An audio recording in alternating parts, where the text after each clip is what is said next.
Assalamualaikum warahmatullahi wabarakatuh. Channel ini membahas tentang dimensi sejarah Indonesia. Materi video ini diambil dari berbagai sumber.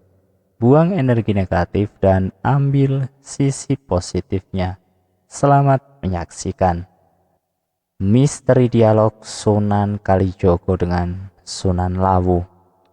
Konon Prabu Brawijaya memilih mengasingkan diri di gunung tersebut lantaran menghindari kejaran anaknya Raden Patah.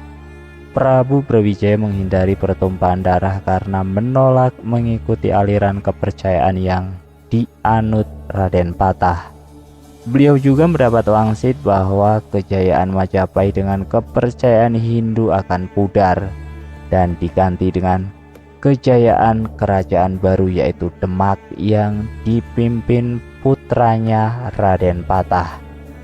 Keberadaan Prabu Wijaya di Gunung Lawu ditandai dengan adanya batu nisan yang dipercaya sebagai petilasan. Penduduk sekitar menyebutnya Sunan Lawu. Tempat itu pun dikeramatkan hingga kini. Seorang spiritual Jawa sekaligus juru kunci Gunung Malang yang merupakan anak Gunung Lawu, Budianto mengatakan, Lawu menjadi salah satu pusat budaya dan tempat sakral di Pulau Jawa. Sunan Kalijogo berkata, namun lebih baik jika Paduka berkenan berganti syariat Rasul dan mengucapkan asma Allah. Akan tetapi jika Paduka tidak berkenan, itu tidak masalah. Toh hanya soal agama, pedoman orang Islam itu syahadat. Meskipun sholat dingklak-dingkluk, jika belum paham syahadat, itu juga tetap kafir namanya. Sang Prabu berkata, syahadat itu seperti apa? Aku kok belum tahu. Coba ucapkan, biar aku dengarkan. Sunan Kalijogo kemudian mengucapkan syahadat, asyhadu alla ilaha illallah wa asyhadu anna Muhammadar Rasulullah, yang artinya aku bersaksi tiada Tuhan selain Allah dan bersaksi bahwa Kanjeng Nabi Muhammad itu utusan Allah. Sunan Kalijogo berkata banyak-banyak sampai Prabu Brawijaya berkenan pindah Islam. Setelah itu minta potong rambut kepada Sunan Kalijogo, akan tetapi rambutnya tidak mempan digunting. Sunan Kalijogo lantas berkata, Sang Prabu dimohon Islam lahir batin, karena apabila hanya lahir saja, rambutnya tidak mempan digunting. Sang Prabu kemudian berkata kalau sudah lahir batin, maka rambutnya bisa dipotong. Sang Prabu setelah potong rambut kemudian berkata kepada Sabdo Palon dan Noyo Genggong, kamu berdua kuberitahu, mulai hari ini aku meninggalkan agama Buddha dan memeluk agama Islam. Aku sudah menyebut nama Allah yang sejati.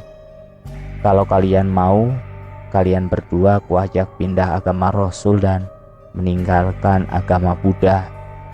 Sabdo Palon Noyo Genggong ternyata bukan manusia atau jin, namun hanya sebuah kitab. Saya menambahkan mengenai Sabdo Palon Noyo Genggong. Sabdo adalah ucapan atau berita atau tulisan atau ajaran. Palon adalah semesta atau alam atau dunia, makrokosmos dan mikrokosmos. Naya Genggong adalah untuk kesejahteraan, kedamaian dan kesatuan. Saya tidak sependapat Sabdo Palon adalah seorang manusia. Sabdo Palon adalah sebuah kitab yang dibuat oleh beliau yang berjulukan beliau yang ke-10. Isi buku tersebut adalah mengupas semua kitab suci yang diturunkan Allah melalui Nabi. Jadi kitab Sabdo Palon adalah kitab tersirat dari segala kitab suci Allah. Jadi bukan seperti yang beredar sekarang. Kita harus waspada terhadap pengadu domba atau pemfitnah.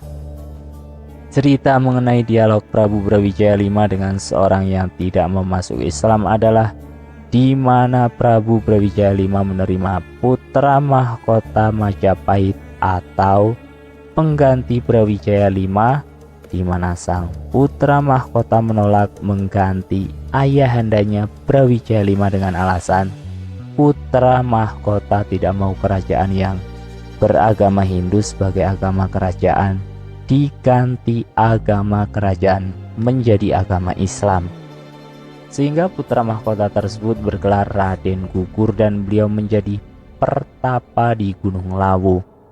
Raden Gugur ketika meninggalkan istana, beliau bersabda bahwa agama Islam diperkenankan menebarkan agama Islam dengan catatan bila agama Islam tersebut tidak menjadikan agama yang menjadikan umatnya damai, sejahtera dan bersatu dan saling menghormati agama lain. Aku akan menagih janji kepada para ulama dan pemimpin bangsa Nusantara. Dengan aku memimpin rakyat kecil turun menuju kota besar untuk meminta keadilan, kesejahteraan, kedamaian. Kemunculan aku dengan tandanya para sepuh akan turun gunung, gunung-gunung meletus, bencana alam dan manusia di mana-mana. Dengan kepergian putra mahkota atau Raden Gugur, Brawijaya V menjadi gundah sehingga beliau mencari pendapat siapakah kelak pengganti dirinya. Intrik istana pun bekerja. Beliau mendapat berita bahwa Raden Patah sedang memimpin penyerbuan ke Majapahit, sehingga Prabu Brawijaya pergi meninggalkan istana menuju ke Blambangan untuk minta bantuan dari kerajaan dari Bali. Sementara kedatangan Raden Rahmat adalah utusan Raden Patah yang akan menghadap ayahnya Prabu Brawijaya, tetapi di jalan dihadang oleh kelompok yang ingin merebut kekuasaan kerajaan, sehingga Raden Patah mendapat berita bahwa ayahnya sedang mendapat tekanan atau kudeta, sehingga mengirim pasukan untuk membebaskan ayahnya. Sementara Prabu Brawijaya V mendapat berita bahwa anaknya akan menyerbu kerajaan Majapahit. Dalam pelarian Prabu Brawijaya, Raden Said atau Sunan Kalijogo menyusul Prabu Brawijaya V. Terjadilah pertemuan di Blambangan di mana Raden Said menghentikan niat Prabu Brawijaya V meminta bantuan dari kerajaan di Bali. Di mana dialog tersebut Raden Said mengatakan kepada Prabu Brawijaya V bahwa yang datang ke Majapahit adalah putra beliau sendiri yang bernama Raden Patah, dan Raden Patah tidak bermaksud menguasai kerajaan tetapi ingin membebaskan Prabu dari tangan pemberontak. Setelah Prabu Brawijaya V mendengar penjelasan dari Raden Said, maka beliau tidak jadi menyeberang ke Bali dan ingin kembali ke Majapahit. Kemudian Prabu Brawijaya minta pendapat kepada Raden Said, siapakah yang berhak menjadi pengganti Prabu Brawijaya V? Oleh Raden Said diusulkan Raden Patah atau anak Prabu Brawijaya V dengan putri China, kemudian disetujui oleh Prabu Brawijaya V. Raden Said kemudian meminta kesediaan untuk Prabu Brawijaya V masuk agama Islam untuk membuktikan pengakuan. Raja telah menyetujui Raden Patah menjadi pengganti Prabu Brawijaya V dan agama kerajaan Majapahit menjadi agama Islam. Prabu Brawijaya V menyetujui, kemudian Raden Said membaiat Prabu dengan 2 kalimat syahadat. Prabu Brawijaya V meminta kepada Raden Said khusus untuk membaca 2 kalimat syahadat. Prabu Brawijaya V mau melakukan tetapi tanpa asyhadu atau saya bersaksi, di mana intinya Prabu Brawijaya V tidak berani dan sanggup yang disebabkan usia dan ketidaksanggupan Prabu Brawijaya melaksanakannya. di mana kata asyhadu atau bersaksi kepada Tuhan adalah sangat berat.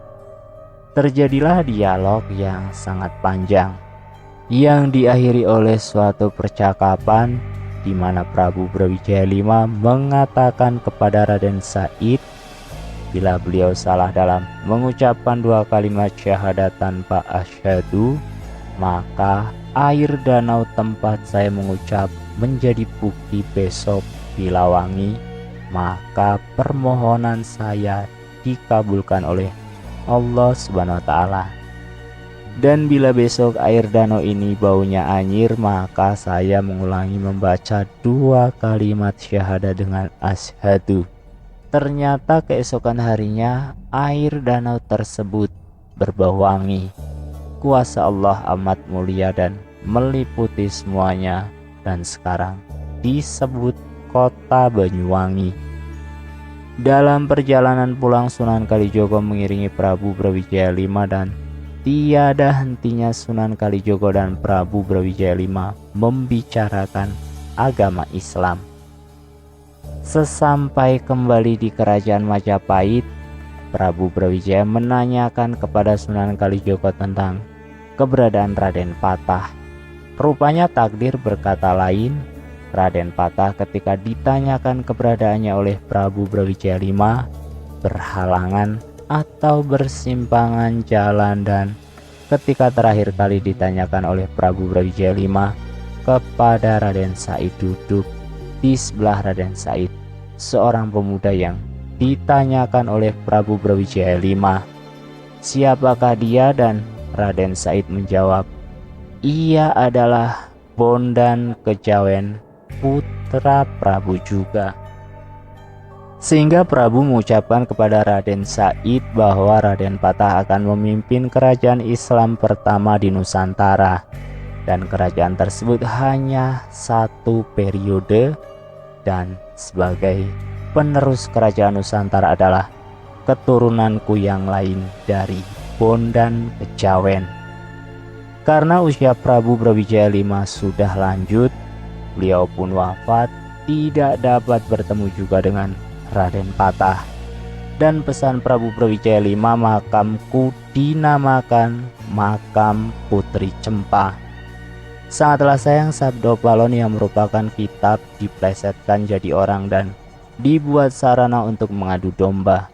Maka kita jangan terjebak oleh kitab-kitab, apalagi zaman penjajahan Belanda. Buku-buku tersebut diambil dan dikembalikan dengan sudah dirubah. Seperti fakta yang ada dan sangat disayangkan, Candi Borobudur pada tingkat pertama dan kedua oleh Belanda dikubur atau ditanam agar kita generasi penerus tidak dapat mengetahui. Tingkat pertama dan kedua terdapat relief kehidupan manusia, di mana manusia berbuat apa yang terjadi dalam kehidupannya. Jadi untuk mempelajari buku-buku kuno harus berpegangan kepada budaya adiluhur pendahulu, dan bila tidak cocok, mencoba untuk mengartikan apa yang hendak dipesan lewat tulisan itu, apakah simbol atau bikinan Belanda atau anteknya, sehingga kita selalu terbawa arus adu domba dan pembodohan terus. Sekian, salam rahayu. Wassalamualaikum warahmatullahi wabarakatuh.